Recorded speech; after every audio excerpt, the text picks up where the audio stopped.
Money Confidence. I'm Crystal Ockley. I'm the Chief Financial Strategist here at Confidence Wealth.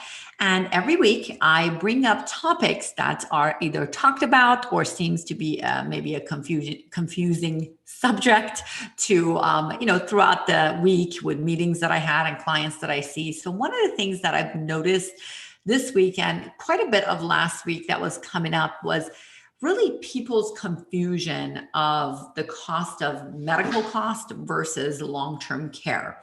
What I'm noticing is a lot of times people are under the impression that Medicare is going to, so their health insurance is going to take care of some of the long-term care needs that may come along the way.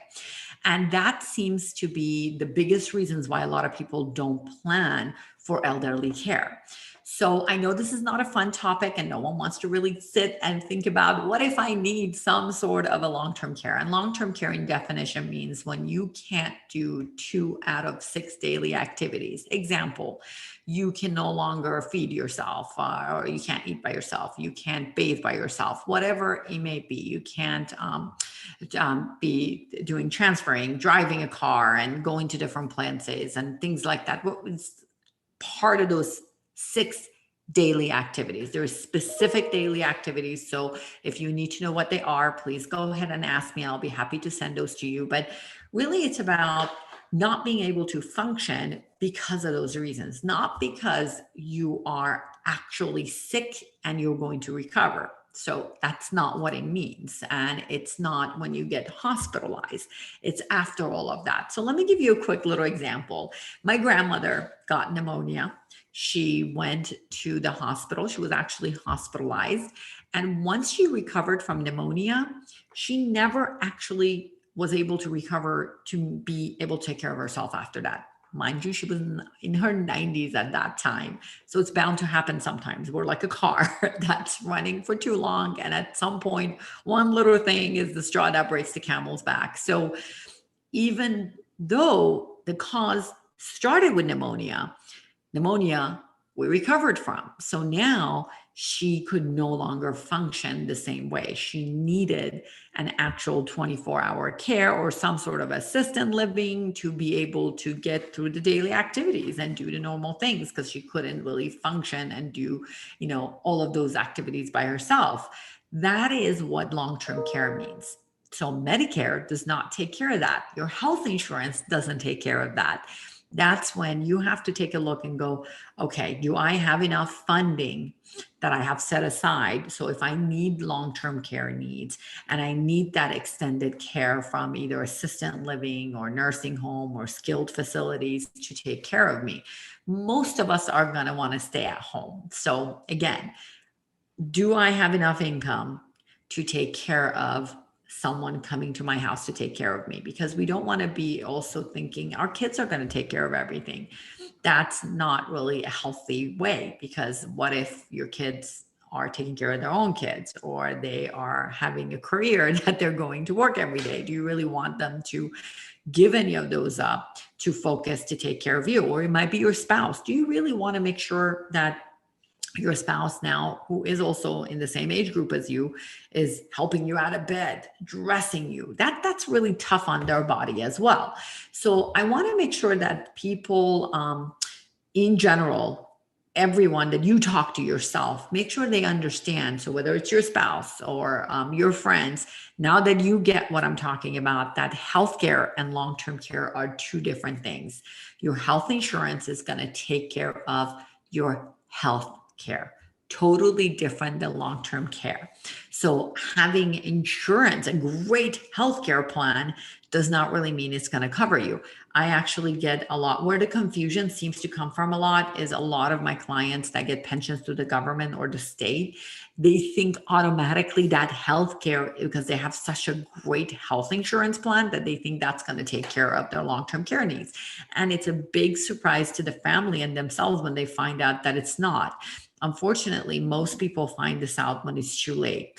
So, and that's why I wanted to bring this topic up, because again, although not a fun conversation, it is an important conversation to have with your loved ones. Sit down with your husband, sit down with the kids, and really bring up the topic of what happens when I no longer can function the same way. And please understand, this is not being negative. It's we're living longer. So they say about 70% of us need some sort of a long-term care. So at some point in our lives, we may need this care. And in order to be independent, we need to have a good plan in place.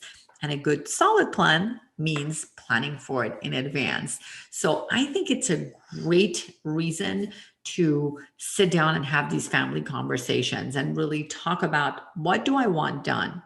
If I do end up in long-term care, do I want to stay at home, or am I okay going to a facility? What kind of a facility do I want to go to? Visit some of these. There are, again, certain facilities or certain communities that are in place that you can actually go into, that you're independent at the beginning, then you can move up the next ladder where you need assisted living, then you can move up the next ladder where it's nursing or skilled care.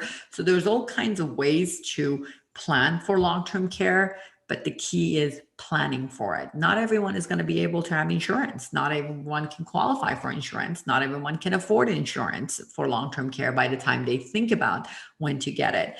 But having a plan in place, everybody can afford that. It just means sitting down and deciding, when the time comes, what do I want done? And how much do I think it's going to cost? I know it's a tough topic, and most people like to put their their head in the sand like an ostrich, because it's a lot easier not to worry about it. But I tell you this, that having a solid plan in place that's going to take care of your needs at that point is going to be great. That also goes back to your trust as well. If you have a trust in place, did you put into your trust what you want done happen during those events? If you do end up in long-term care, what do you want to do? If you end up with dementia, what do you want to do? So different things. Long-term care can mean different things for people. For some people, it may mean, example, you may have had a hip replacement that went wrong, and that's what ended up getting you into the long-term care facility. You may or may not recover. It may be a permanent thing. It might be a knee replacement that caused some issues to creep up, that at some point end up being where the doctor tells you can't do 2 out of 6 daily activities. So making sure that you understand that healthcare does not, health insurance and healthcare is not going to cover your long-term care needs, and having an actual plan in place that you are going to talk to your family about to make sure it's there for you when the time comes is super important. So with that said, again, I know it's not a fun topic, but I think it's a great topic to talk to your family about. Think about things for yourself.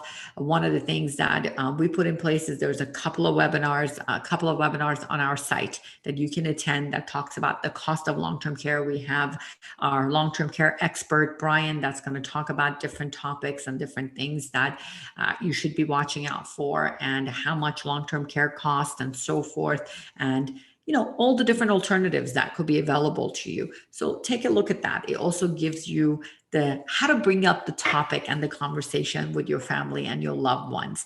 So that's all I wanted to do. My plan with, all these little series of Money Confidence, they're going to be short and sweet. It's about inspiring you to take care of, these different things that may come along the way. So I know a lot of my clients, we have these conversations all the time, but you may be sitting there going, well, maybe I need to think about this a little further. You may be a friend of a client that you're like, I never even thought about this. So it's a great opportunity to listen to the webinar, learn a little bit. If you want to have a planning session to discuss what are the different alternatives that exist to take care of myself if I end up in long-term care, go ahead and let me know as well. You can either put a comment, or you can go ahead and message me or email me at askcrystal@icwm.com.